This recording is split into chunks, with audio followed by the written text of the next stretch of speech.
बारिश में गरीब माँ की 5 बेटियों की घास ड्रेस और छाता। माँ, और कितनी देर तक कपड़े छीलोगी आप? मुझको भूख लगी है, कुछ बना दो खाने को। देखो कितनी मस्त बारिश भी हो रही है, गलम गलम पकौड़े बना दो ना। पारुल को तुतलाकर बोलते देखकर उसकी चारों बड़ी बहन बबीता, सिमरन, धानी, नैना लोटपोट होके हंस पड़ती हैं।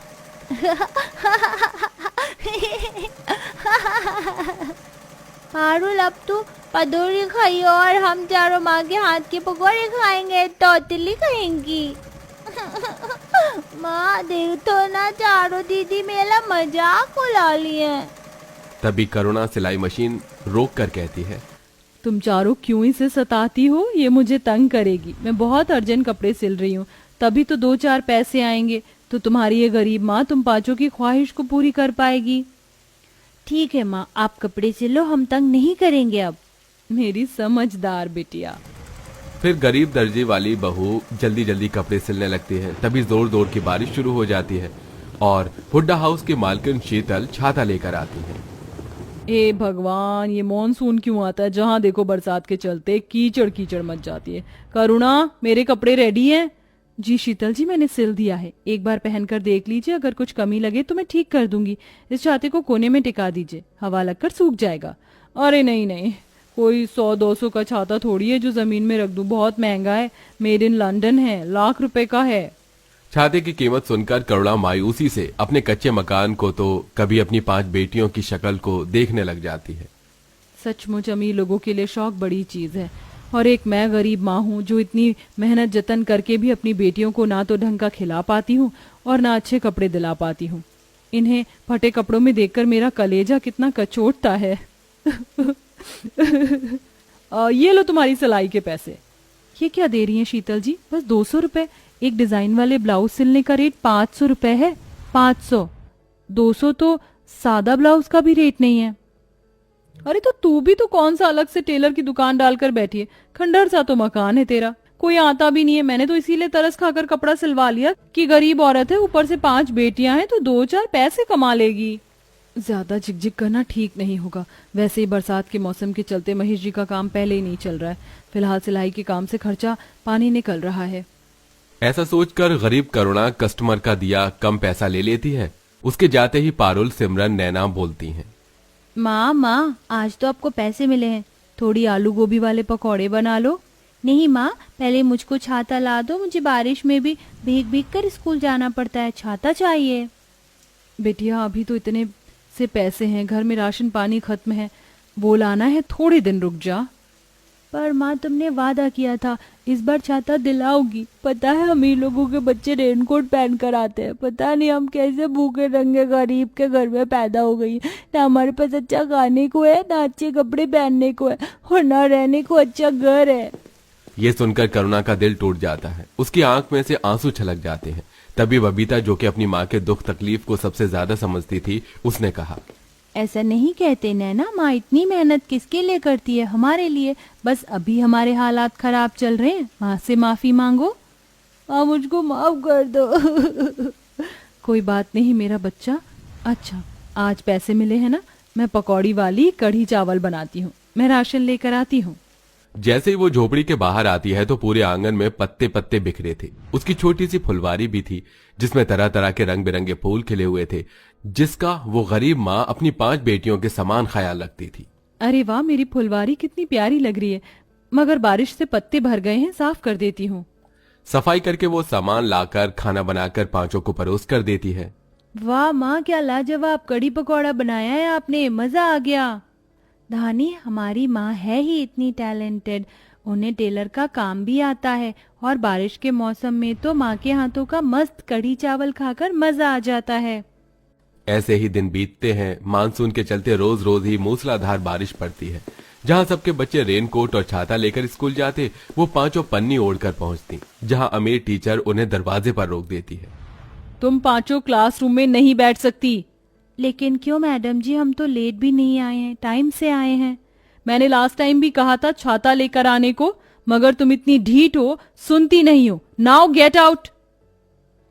मैडम जी, हमारी माँ बहुत गरीब है। इस बरसात के मौसम में हमारे पास खाने को भी नहीं है ढंग से, फिर छाता कहाँ से दिलाएंगी? वो तुम्हारी प्रॉब्लम है, बट रूल्स आर रूल्स। अब जाओ, और कल से छाता लेकर नहीं आई तो नाम काट दूंगी तुम सबका। पांचों बरसात में भीगते हुए मुंह लटकाकर घर लौटती हैं, जहां वो देखती हैं क्योंकि घर की छत गिरी हुई थी, जहां करोड़ा तूफान में उड़ा बचा कुचा सामान बटोर रही थी। माँ, ये सब कैसे हुआ? बहुत तेज आंधी आई थी बबीता, उसमें छत भी ढह गई और सारा सामान समेत तुम लोगों के कपड़े लत्ते भी उड़ गए। वैसे भी वो कपड़े पहनने लायक कहाँ थे माँ, फट गए थे सारे। तुम लोग स्कूल से क्यों आ गई?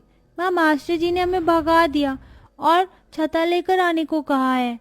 तभी फिर से बादल उमड़ने घुमड़ने लगते हैं, तेज तेज की बारिश होने लगती है। हे भगवान, इस बारिश के मौसम ने तो उधम मचा कर रख दिया है। हाथ में एक पैसा कौड़ी भी नहीं कि छत डलवा सकूं। तभी धानी पूरे आंगन में उगी हरी हरी घास को देखती है, जो कि बारिश से जम गई थी। माँ, छत बनाने के लिए हमें पैसों की जरूरत नहीं लगेगी। हम इस घास की छत बना सकते हैं। मैंने इतिहास की किताब में पढ़ा था, पहले के लोग इन्हीं के घर बनाकर रहते थे।